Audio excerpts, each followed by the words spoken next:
How about from 1 year ago? Cryptids of Germany. How about we do that? I wanted to watch that anyways. And maybe they are even talking about me, you know, the Waldschrat. Here we go.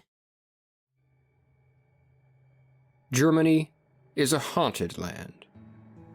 This country is famous for its unique, ancient folklore, which features stories of some of the most mysterious, most unusual, and, in some cases, most disturbing entities of which the world has ever heard tell.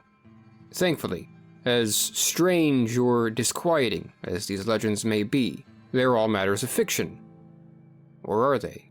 Sure. Ladies and gentlemen, hello and welcome to Fire of Learning. This is the Campfire series. In this video,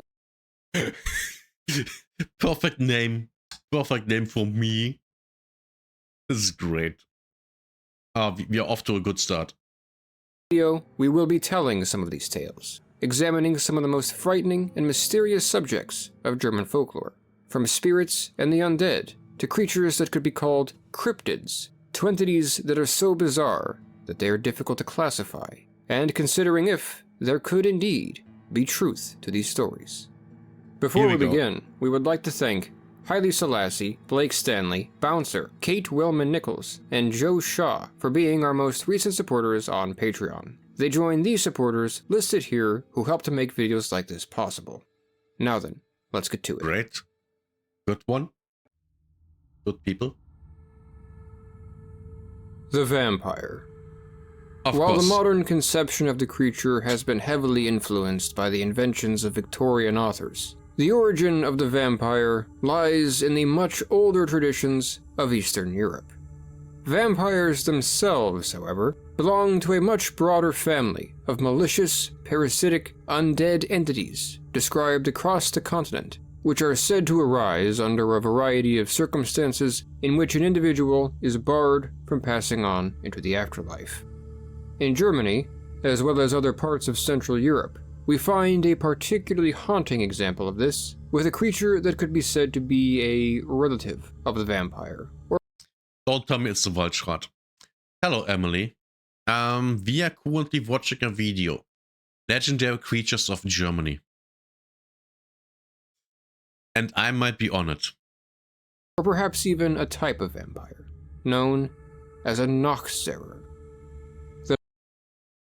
Nachtzehrer.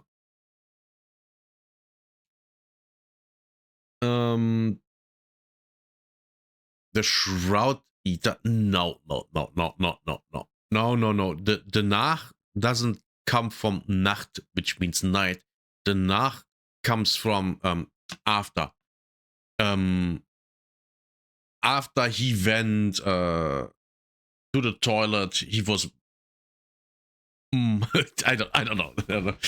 But that's Nach. Zera is or Zera is more complicated. It's a word that's basically not being used anymore. It was there's also the word verzehren. Some it explaining that. For example,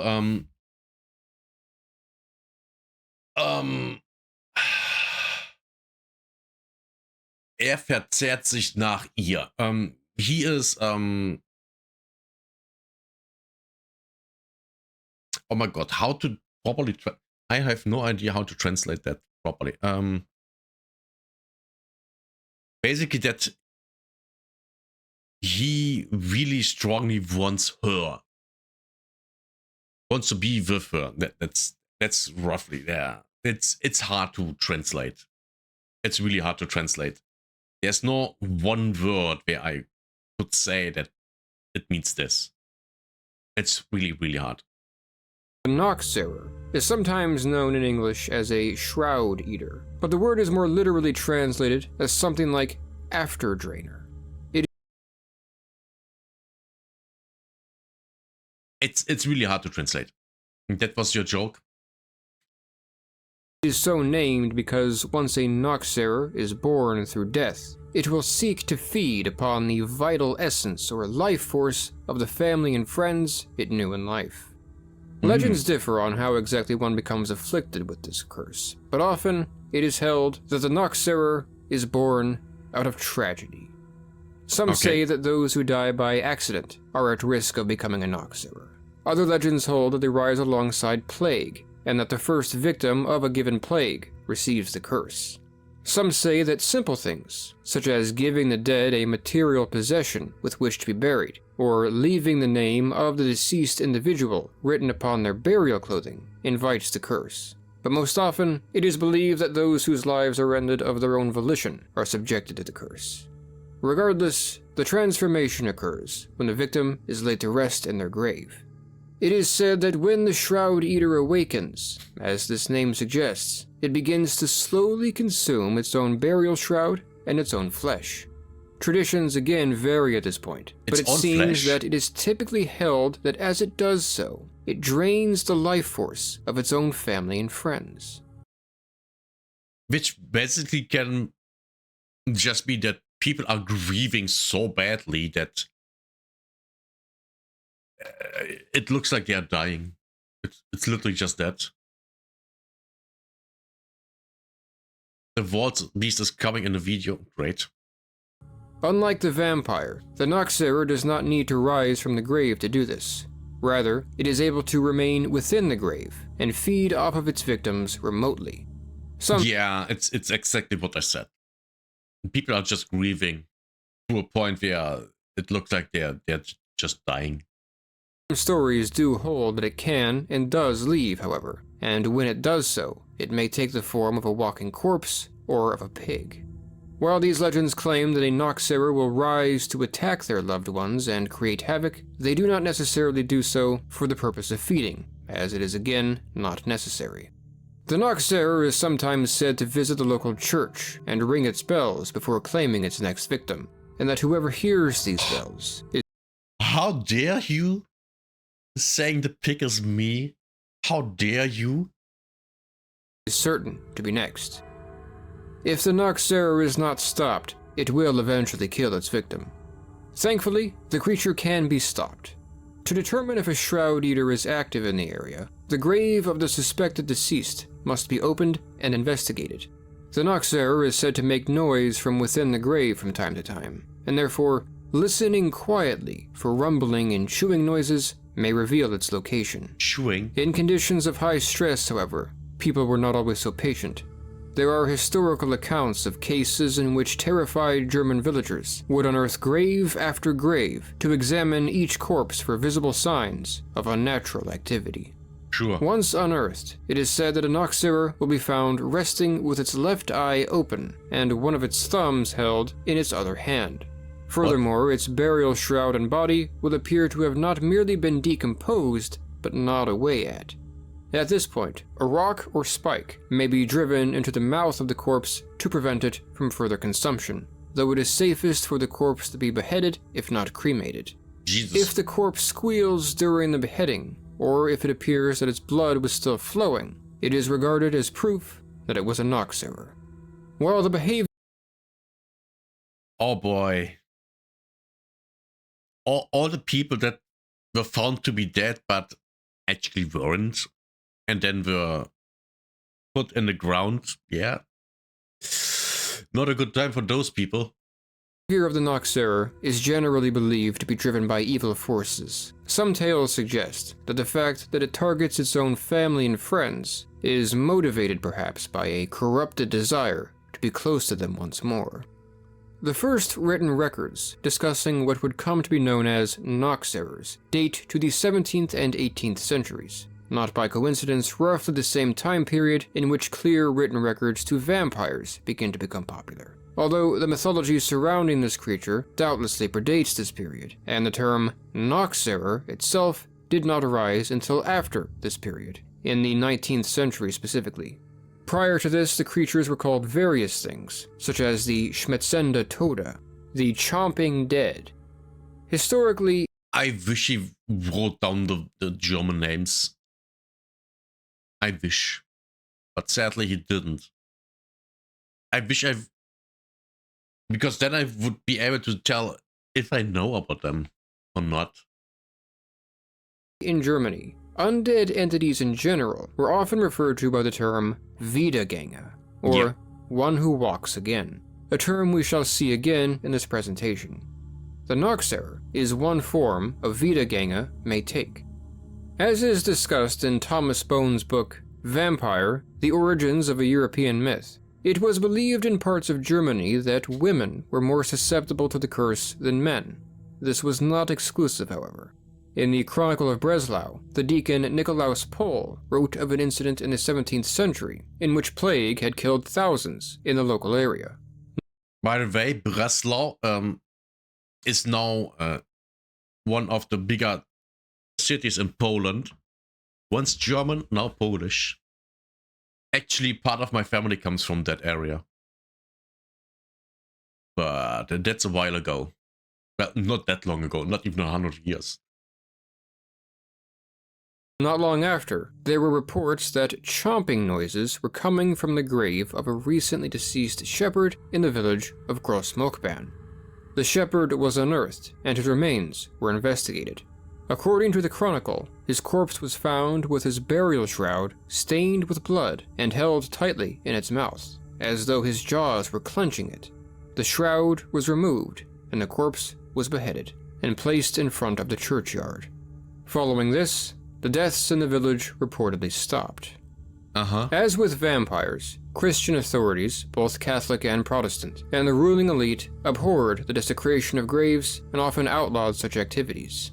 However, it seems that in periods of great stress or fear, the peasantry in particular would ignore these laws and perform these rituals out of desperation. I'm not surprised. The governing elite would often look the other way. It should be noted that because when they acknowledge while we have presented Noxer that this is happening and they go, yeah, no, you can't do that, that will cause an uproar, which is then, they're endangering their power. So they don't want that. It's all about power. is at their most distinct, and perhaps most German. The mythology is somewhat complicated and varied from region to region, sometimes mixing with the mythology of other entities, such as poltergeists, the German name for a loud and destructive ghost. In areas where there was crossover between German and Slavic culture, there was likewise crossover between Noxerer and vampire mythology. Historians find reports of Noxerers who rose from the grave and persisted by drinking blood, and vampires who chewed on their burial shrouds. Makes sense. Germans and Poles literally lived in the same country. Literally. I mean, that's where half my family comes from. Half my family comes from Silesia, which is now part of Poland, the Czech Republic, and Slovenia, when I remember correctly. So yeah, of course that's going to happen. Of course, it's normal. Inflicting harm on those around them. It is difficult to draw a line denoting where the vampire ends and the Noxerer begins, if they are even to be considered separate creatures in the first place. Ultimately, regardless of how they are classified, the reality is that average people once lived in fear of them and resorted to extreme measures to expel them from the earth. Were they right to be afraid? Next one.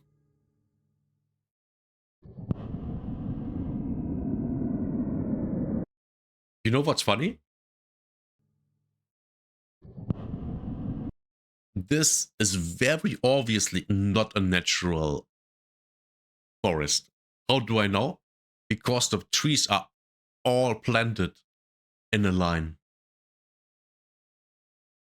That's how you know it's not a natural forest.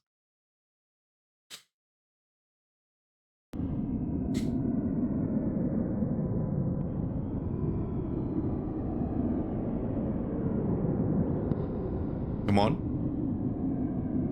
Spooky.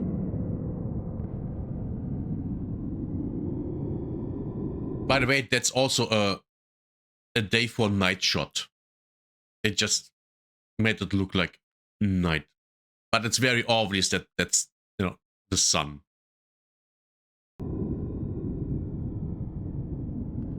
That was used in movies back in the day a lot.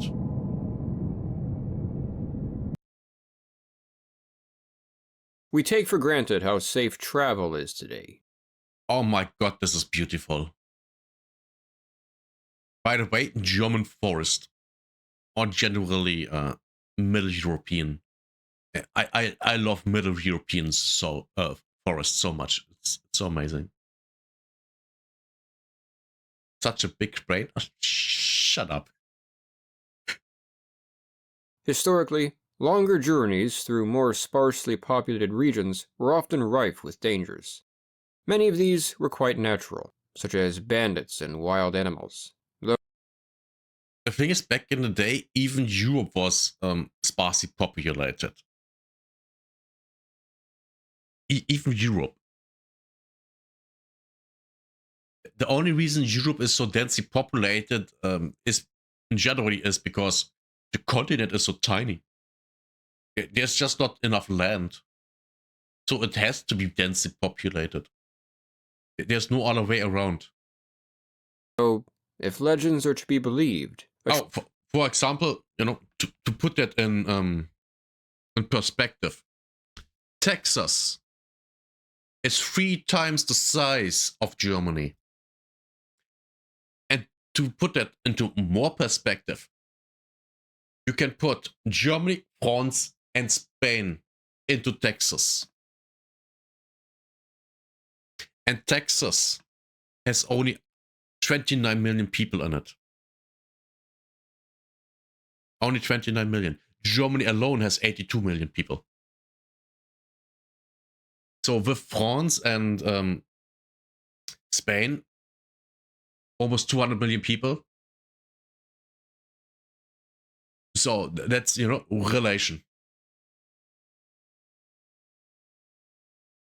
What do I think about this forest? I love forests. Forests are awesome. I love them. Traveler may have been lucky if these were all they encountered. Stories of far darker forces lurking throughout the German forests and countryside Now we are coming to the Waldschrat. Have been told since before recorded history, with some prepared to vouch that, even in the modern day, we are not truly free from such things. An example of such a thing is a malicious entity known as an Aufhocker. Aufhocker? Okay. Can I see the link? Nope. I can't. Aufhocker. This can have several meanings. Auf means on or up. And hocker is hocken is crouching.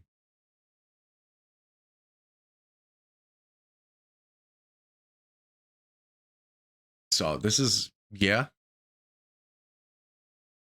The back rider is not it depends on the you would have to translate Aufhocker depending on, oh god, words on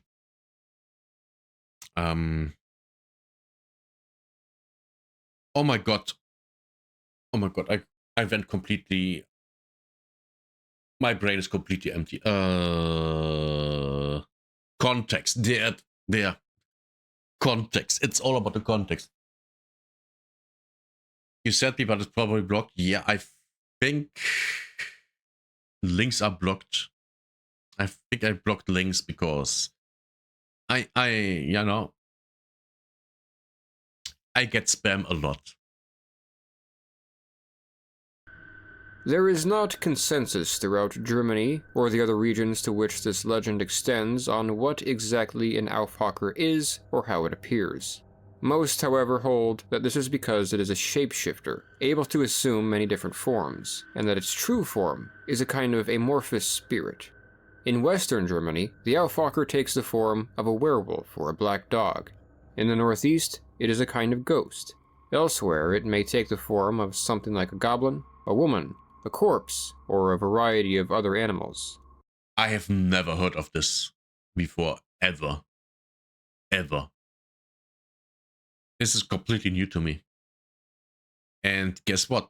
Only 10 minutes in. Jesus. Regardless of the form it takes, the threat it poses to travelers is, for the most part, the same throughout the mythology. The word Aufhaker could be translated as something like the one who leaps upon, or more indirectly, backrider. The spirit is said to wait along roads and pathways at night for lone travelers, often near specific points along the road, such as bridges, springs, and cemeteries. As its name suggests, yeah, back in the day, you would never want to travel at night. Way too dangerous. Because you can't see anything. Funny thing, modern people that live in cities, and even in villages, they don't even know what a night actually is, what it actually means. Complete darkness. They don't know that. Because they have never encountered that. If night is for you, you go out of the house and there's street lamps, that's not night. That's not night. The night in the city is basically daylight. An actual night, you can't see anything. At all. I know it because I was hiking a trail and it got dark. I literally couldn't see anything. I couldn't see my own hand in front of my eyes. I couldn't see anything. And that was, I think, at the night where we actually have at least half moon. But I couldn't see anything. And I actually got lost. Where you are, if it's night, the moon will shine. Well, the moon is not shining all the time. Trash country, Jesus. But yeah, so I got lost, and you wouldn't think that you can get lost in an area where, number one, you know of your way around, and number two, it's tiny. It's a tiny area, but I got lost. That was really. You don't know how confusing the night can be if you have not encountered actual night. It's really, really scary. When a traveler passes by, the back-riding spirit will emerge and leap onto their victim's back, attaching itself firmly to its victim. Generally, it is said that, once attached, the entity cannot be killed or removed through normal means. Stories differ on what happens after this. If you turn on a flashlight, it makes it worse. It depends. It depends. I thankfully had the flashlight with me. That I don't remember which one it was. The newer one that is actually good, or the older one that had problems. Might have been the older one that had problems. But yes, even with the flashlight, I had problems to know where I was and where to go. Part of that was because I got confused by two train bridges.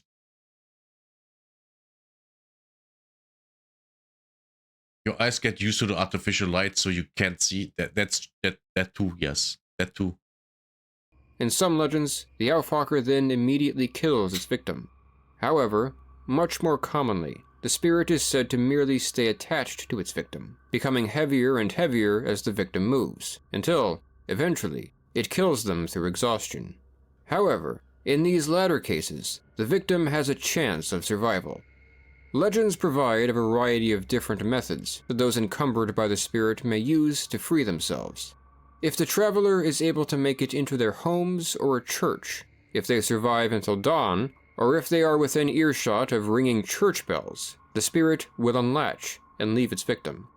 In some cases, it is held that the Aufhaker is actually a spirit of the dead, a kind of Wiedergänger, and that when it latches onto its victim, They must carry it to the grave or churchyard in which the body. So basically, the Aufhocker is fatigue.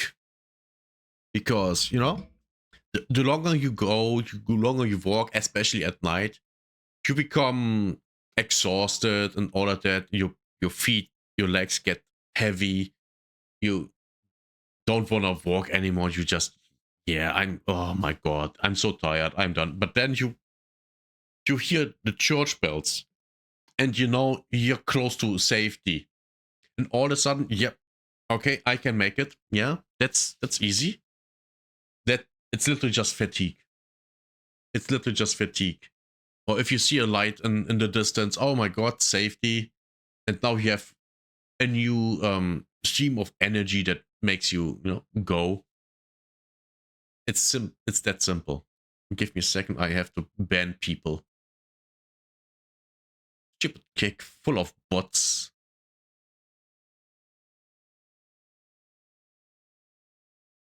Give me a second. Can't I just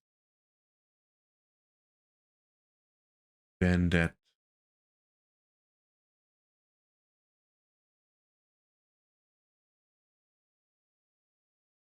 Jesus, I think I have to. Man, I maybe I should stop streaming on Kick. Kick is shit.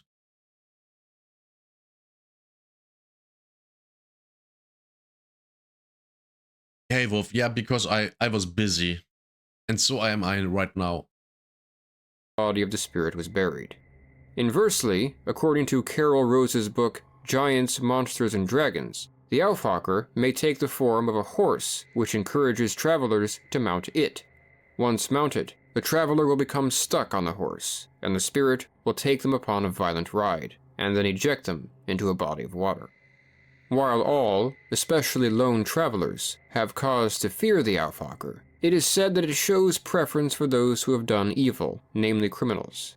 As is discussed in a 2007 paper by Willem de Blacour, the association between Aufhockers and werewolves is strong in areas like the Rhineland. Indeed, in this region's folklore, the Aufhocker is often simply a werewolf. Such legends hold that these Aufhockers transform voluntarily by putting on a magic belt, and that if they were caused to bleed, their human form would be revealed. Other sources identify the Aufhocker with... Never heard of that before, ever. But the thing with becoming voluntarily a werewolf, that's actually an old thing from Germanic shamans back in the day. They could become you know, wolves, bears, eagles, all kinds of animals. Really interesting. But that was way before Christianity. Vampires, though while there may be legends that allude to this, especially in German, we did not find any examples of the entity draining the life force of its victim. Rather, the emphasis is on the entity slowly exhausting and crushing its victim over time. You may have noticed certain traits that the Aufhocker shares with other creatures we have discussed in the Campfire series, such as the Kelpies of Scotland and the Black Dogs of England. Indeed, these legends are related and belong to a much larger mythology that spans not merely the Germanic world, but much of the continent.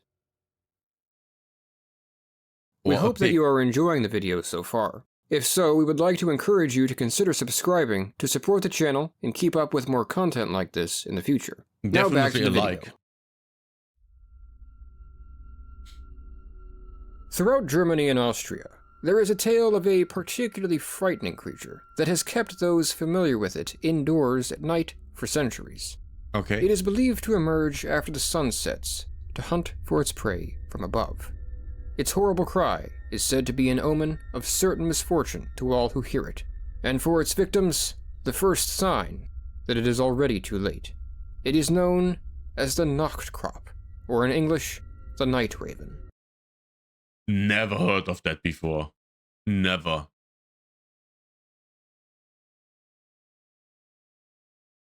Oh. Happy Easter, Emily. Nice. Family is nice.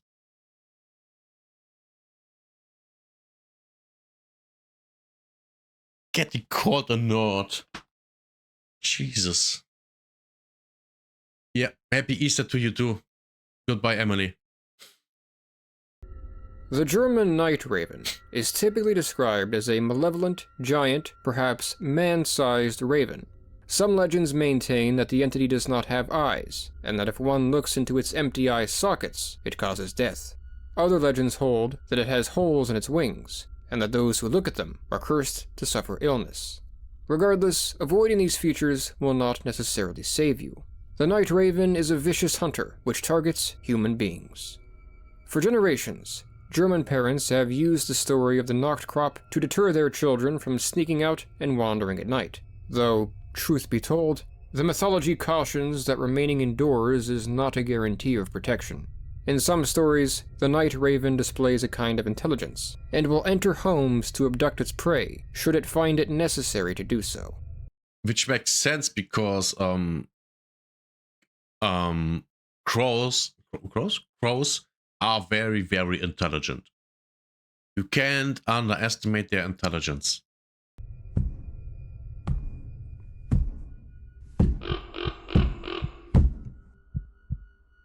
Spooky. The night raven is not unique to Germany. Variations of this legend can be found throughout much of Europe. Sometimes the entity is depicted as a normal-sized but ominous bird, which simply heralds misfortune. However, the Nachtkrop itself remains well known in German folklore. There is not clarity or agreement in Germany about what exactly the night raven is or from where it comes. However, its origins are clearly unnatural. Some suggest it is a kind of Wiedergänger. It is said that if a person who committed a grave sin in life and failed to repent is buried where 3 boundaries meet, they will undergo a horrible transformation within their grave and rise again as a night raven. Man, why does this video make me want to play or even make an ARPG set in Europe with these legends? Imagine fighting these things in an ARPG. Man, so cool. The 3 boundaries are relevant in that historically, sinful people would often be buried away from consecrated grounds, specifically near crossroads, perhaps to confuse the dead should they return in one form or another. Makes in sense. some nearby cultures, it is held that if a gravestone is uprooted, a spirit will be released, which will take the form of a night raven. Regardless of what the night raven is and where it comes from, the Germans warn us that it is not to be disregarded, and that should one venture outside at night, to turn an eye to check the sky occasionally.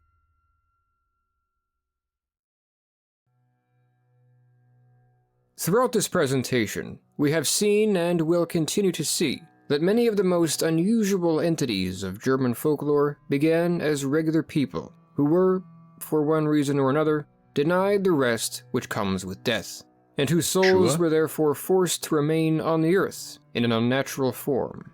Such is the case as well for our next subject, an entity known as the Feuermann. A Feuermann, again, something I have never heard anything about before. Man, I really missed out. I really missed out. Maybe that's because I grew up in a city. Well, big town. Not city, big town. Feuermann, meaning a fireman or perhaps flame spirit, is a kind of ghost. No, Feuermann literally means fireman. Literally, fireman. Condemned to remain in the world of the living, unable to pass on into the afterlife because of a sin or curse with which the soul is burdened. There are many other names for the entity across Germany, such as the Glühender Mann, the Glowing Man. Glühender Mann? Yes, a glowing man, yes. Or the Brünling, the Burning One. The what? With which the soul is burdened. There are many other names for the entity across Germany, such as the Glühender Mann, the Glowing Man, or the Brünling, the Burning. Oh,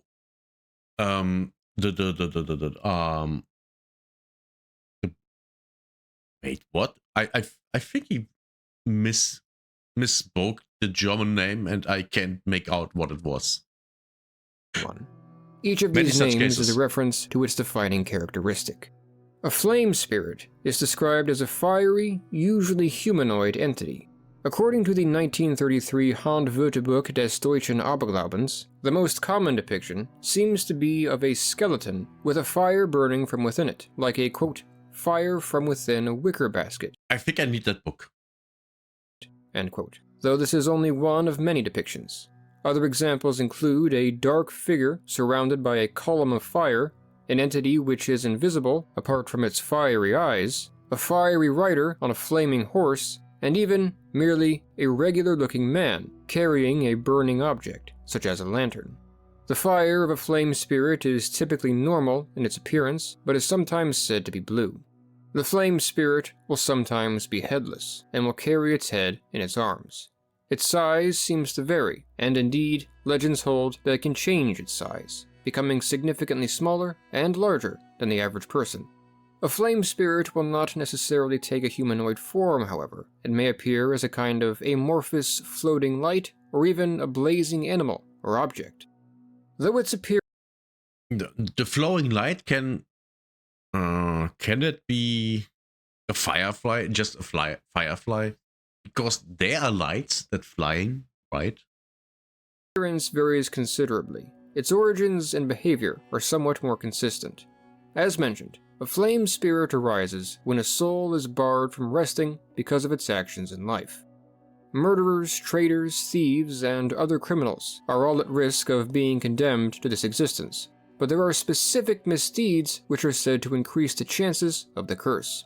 For example, if one illegally moves a stone marking a boundary or border, the culprit will rise again as a flame spirit after death, and be doomed to haunt the border that they attempted to change.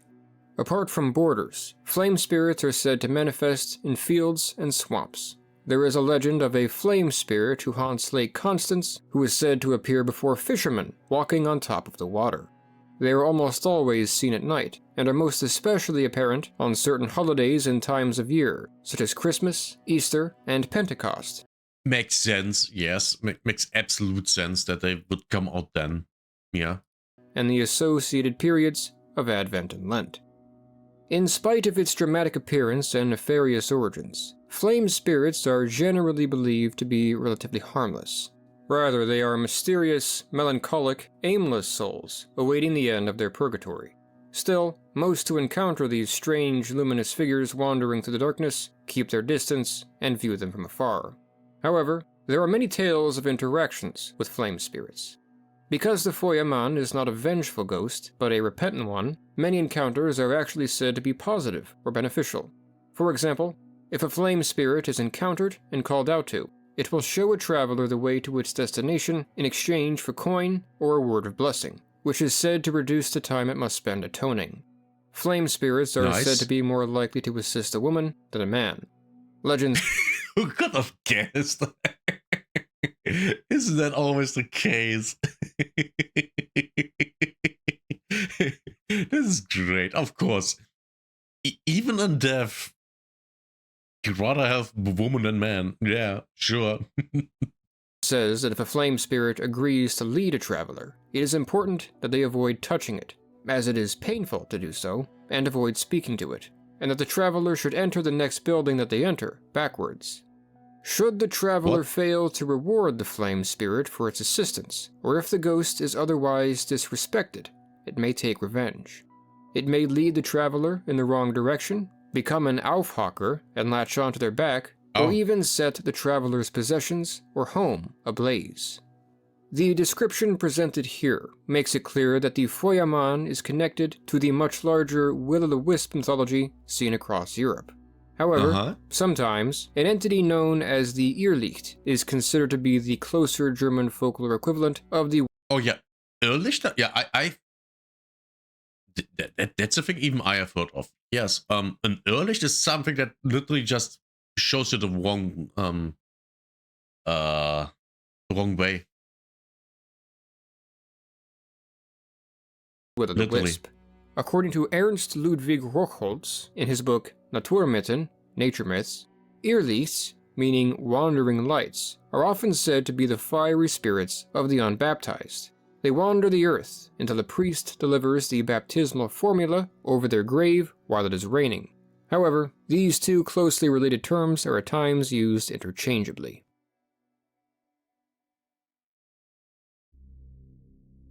Moorbach, a municipality in the countryside of western Germany, home to forests, hills, medieval ruins, and several small, quiet villages. Looks great. It is an area that would quite naturally put one at ease. Oh, look at this. Oh my god, this house. Oh my god, looks lovely.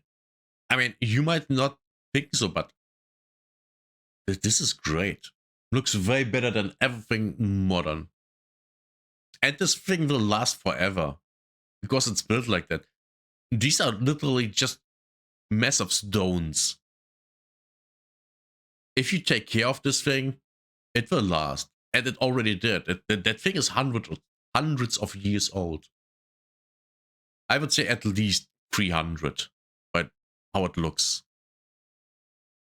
Same should go with that one. It does look a little bit more...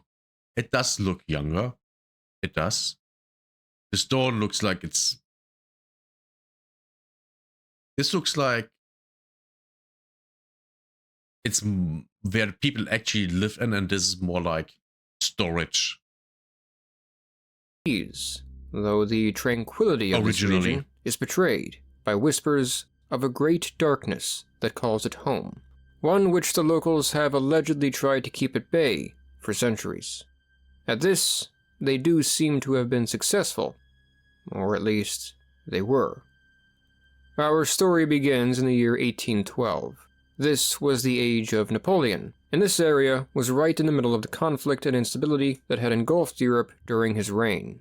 At this time, Napoleon had just been defeated in Russia, and was retreating to France with his army in shambles and the future of the continent uncertain. Legends tell that among Napoleon's retreating army was a German soldier named Thomas Johannes Baptist Schweitzer. As the retreating army passed through Germany, Schweitzer deserted it and joined up with some Russian soldiers who had deserted their army.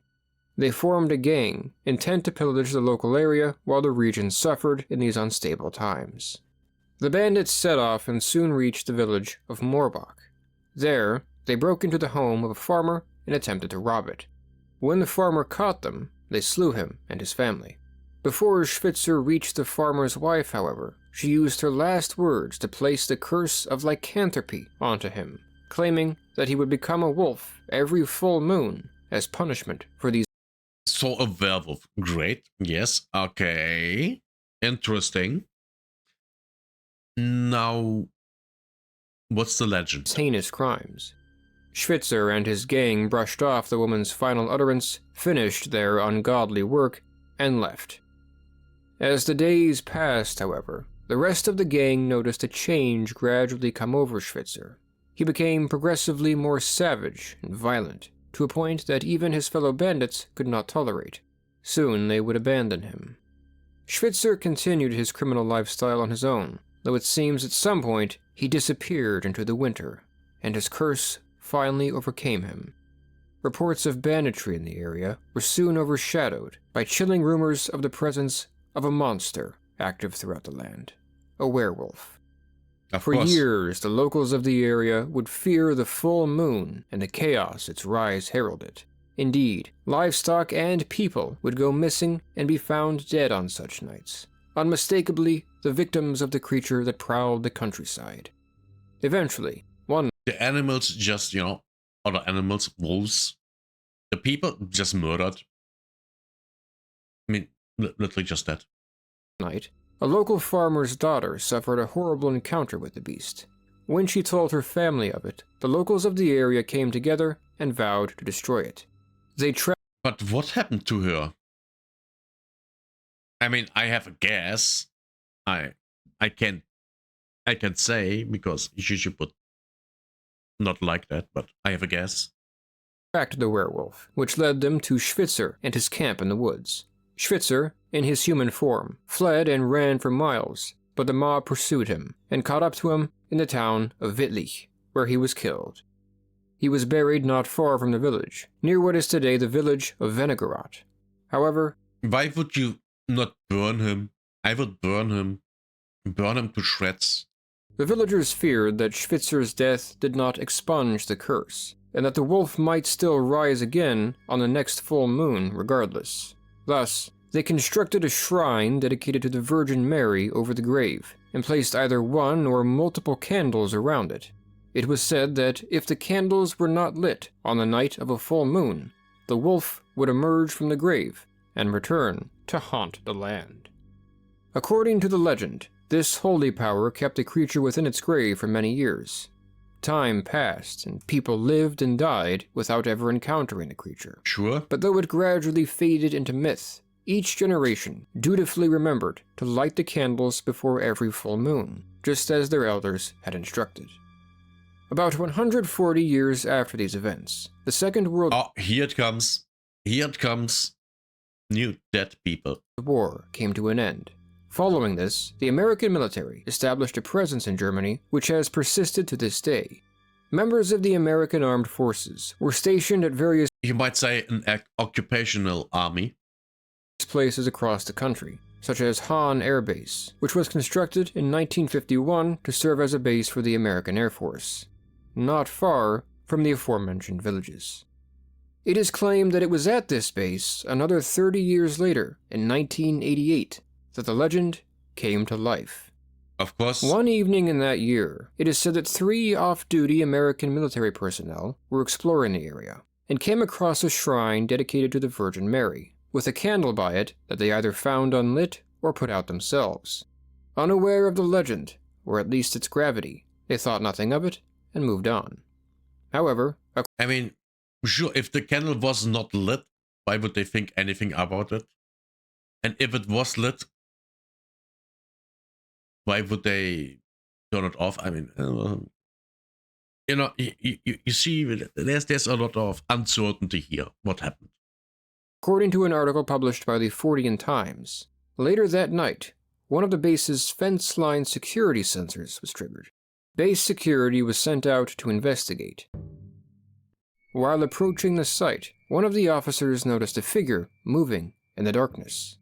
Believing it to be an intruder, he shined his flashlight on it. The crew were surprised to find that the figure was instead some sort of large animal, though they could not discern what kind.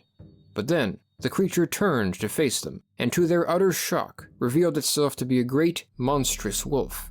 The beast stared the men in the eyes, snarled, and then rose to stand on its hind legs. It then jumped over the nearby fence with a single leap, and ran off into the night. Wait, what?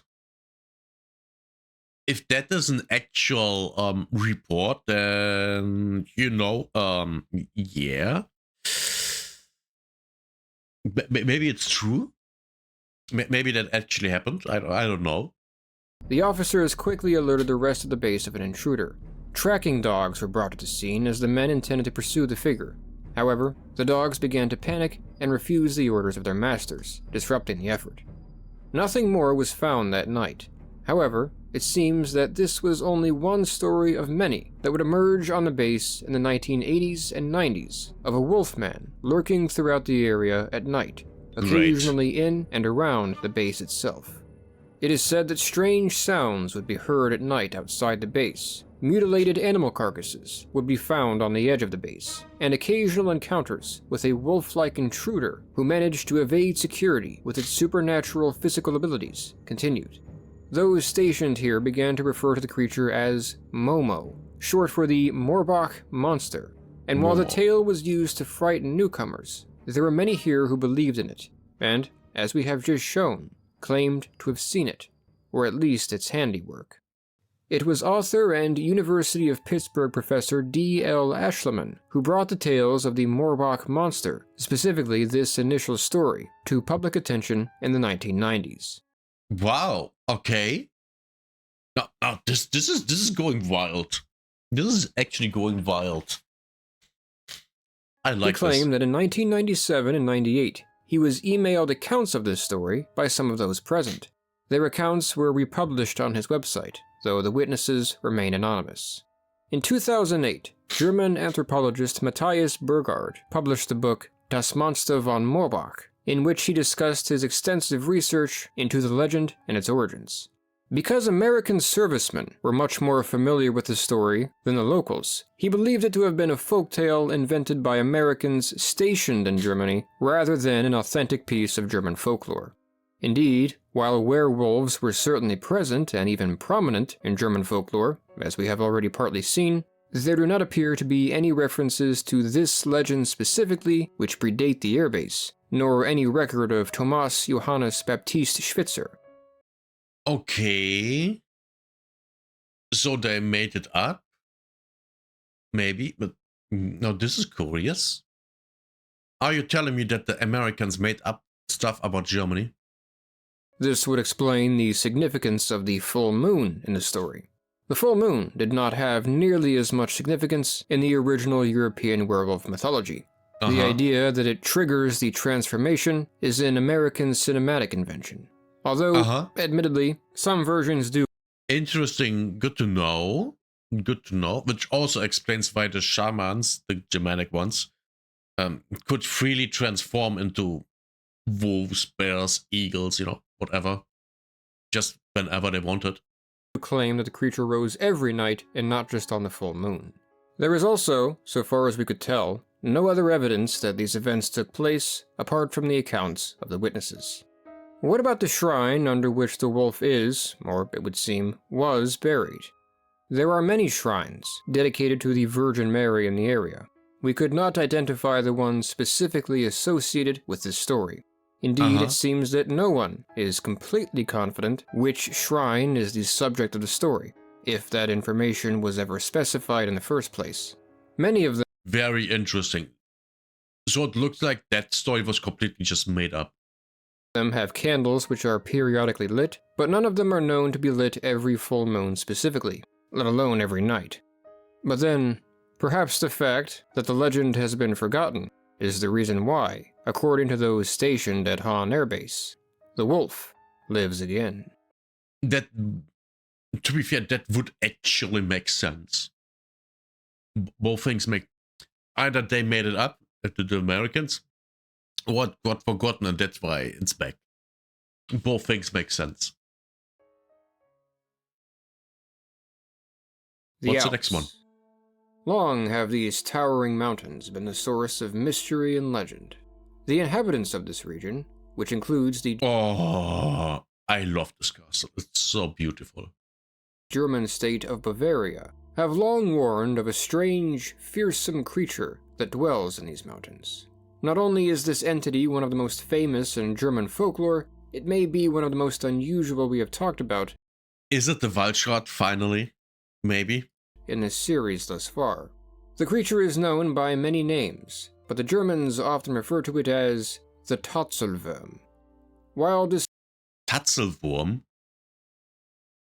Wurm is worm? I have no idea what Tatzel would mean. That might be Bavarian, which is a very distinct, unique, own Germanic language. If I would go to a Bavarian village and they would speak Bavarian, I wouldn't be able to understand anything. Descriptions vary considerably. Generally, the Tatzelwurm, or Tatzelworm, is described as a creature with a lizard-like body, and often, though not always, the head of a cat. The beast is typically said to be anywhere from 2 to 7 feet in length, though even greater sizes have been... 2 to 7 feet? That's nothing. That sounds more like a pet that you would have. Reported. It is said to have gray-black or brown skin, a forked tongue, a stubby tail, boar-like bristles along its back, and short legs and feet. Indeed, the name Tatzelworm means serpent with paws. The number of...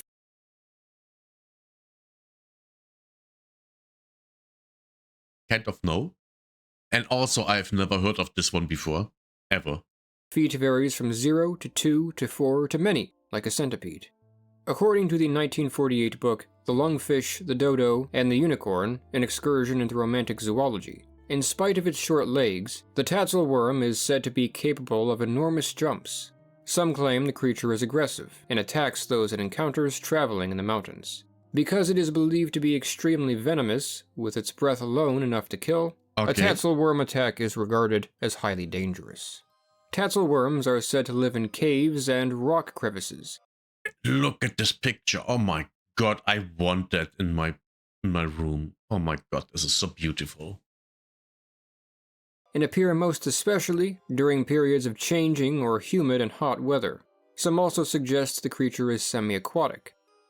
Stories of dragons and dragon-like entities in the Alps and throughout Germany date back to at least the Middle Ages, though they are very likely older. The first reports of a kind of reptilian feline chimera in the mountains specifically date to the 17th century at the latest. It is then that drawings and tales of encounters with such beasts began to become more frequent. While this may seem like the stuff of medieval fiction, in the 18th and 19th centuries, some scholars began to argue that the tassel worm could be of legitimate scientific interest. They suspected the beast could be an undiscovered species of lizard or snake, or at least that the legends could have been inspired by the memory of a now extinct animal that was like this. Makes sense. Makes absolute sense. 100%. The cat head feature was generally disregarded by 19th century scholars, suggested to have been a fictional or misidentified feature. Thus, the tassel worm passed from the realm of folklore into cryptozoology. German, Austrian, and Swiss naturalists in particular remain. The thing is, German, Austrian, and Swiss, those are all German people. Ethnically, they are German people. But and so are, by the way, the people in Scandinavia. Oh, and in the Netherlands. Fascinated by the idea that the creature was a real, undiscovered species of reptile inhabiting the Alps well into the 20th century.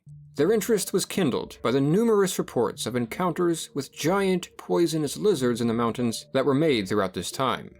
In 1934, a Swiss photographer, who is known only as Balkan, claimed that one day in that year, while hiking in the Swiss Alps photographing the scenery, he spotted a rotting tree trunk that stuck out to him. He paused to photograph it, when suddenly, the object began to move, revealing itself. Did he take a photo and will we see it? Please, by the love of God, have something. To in fact be a great lizard. The beast prepared to attack Balkan, and so he retreated immediately. He escaped unharmed, and when he returned, he discovered that he had managed to capture whatever it was that he had encountered in this photograph.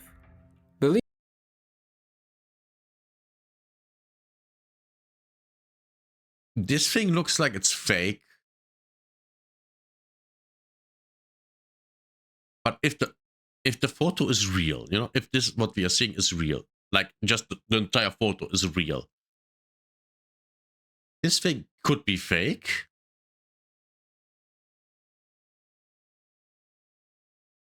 But it also could be real. I mean, to be fair, there are animals out there that are so strange looking. It's so strange looking. So this being real wouldn't even surprise me at all.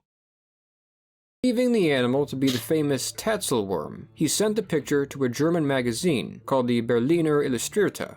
The publisher of the magazine was fascinated. Look how nice this city looks. Oh my god, it looks clean. The people look like, you know, they aren't crazy. Everything looks, the buildings look nice. Everything looks clean. This is nice. I would want to live there. At least rather there than, you know, in New York. Ugh, disgusting. And attempted to organize a search for the creature, though it seems little came of this. To date, Balkan's mysterious photograph remains the only known evidence of the existence of anything like giant lizards in the Alps. Unfortunately, however, the quality of the photograph is too poor to be of much use. Indeed, we cannot even be completely certain that the subject of the photograph is an animal. Or an animal or anything that was alive, or a tree trunk or anything. I mean, you could say that this is the eyes. This is an eye there. Nostrils, a mouth, yeah. Could be, could not be. We don't know. Worth pointing out that this was a time when there was great public interest in cryptozoology in general. Hoax photographs of fantastic creatures were very common. For example, this was the same year as the famous surgeon photograph, a hoax meant to convince the public of the existence of the Loch Ness Monster, and only a few years after the Deloy's ape photograph was published, likely a similar hoax, both of which we have talked about in past videos. This is not to say that it's guilty by association, only that the incentive was there. While very large lizards do exist, and while some of them, like Komodo dragons, are venomous, there is no compelling evidence of the existence of anything like this in the Alps, today or in recent history. Some scientists have suggested that if people... But to be fair, that doesn't mean a lot, because we all the time find new species we didn't know existed, like at all. We found life in places where we thought there would not be life at all. We just found it there, just randomly. Truly are seeing something, animals like otters may be to blame. In spite of this, curiosity about the creature, and even reports of sightings in the area, continue into the modern day, with some of the most recent alleged sightings reported in northern Italy in 2009. Are these merely tall tales, or is there something potentially dangerous waiting to be discovered in the Alps after all? Doesn't even need to be dangerous. People would just get scared by anything. That's just how it is. People are scared by what they don't know. Historically, her presence was feared by all throughout Germany. Her cry, even more so. For the cry of the Klagefrau heralds... Oh, Klagefrau? Never heard of that one. I think we have established a pattern here. I don't know anything about shit here. Doom and destruction. The Klagefrau, also called the Klagemumme or Klagemutter, is a female spirit in German folklore who manifests in areas in which a death or another disastrous event is to take place in the near future, and wails to warn those who hear the cry of the approach of this tragedy. The name Klagefrau, in fact, translates to wailing woman. In this sense, the Klagefrau is the German equivalent of the Irish banshee. However, there are important differences in the mythology surrounding the two spirits. The description of the Klagefrau varies across the region. She is often said to be invisible, but when she is described, it is often as a pale woman in a black dress or burial robe. She may wear a tricorn and or a white scarf, and have spider webs covering her face. Some say her eyes glow, others that her eye sockets are hollow. Her size also varies considerably. Some describe her as a small but normal-sized woman. Others say that she is a giant figure who may rise high into the sky. The Klagefrau, however... To be fair, Germans were always big, but they were also kind of... I mean, it depends on what time period you are in, right? For example, just an example. Back in the day when, during the Great Roman Empire, and they fought the Germanic tribes, the Germans on average were one head taller than the Italian soldiers. That was just the norm. So back then, the Germans were just huge people. But you know, it all depends on context. The context is important. Is widely regarded as a shapeshifter and may more often be encountered in various animal forms, such as a long-haired black dog, a gray cat wearing a scarf, a three-legged sheep, a calf with glowing red eyes, or, often, an owl. Indeed, her cries are sometimes likened to the calls of an owl.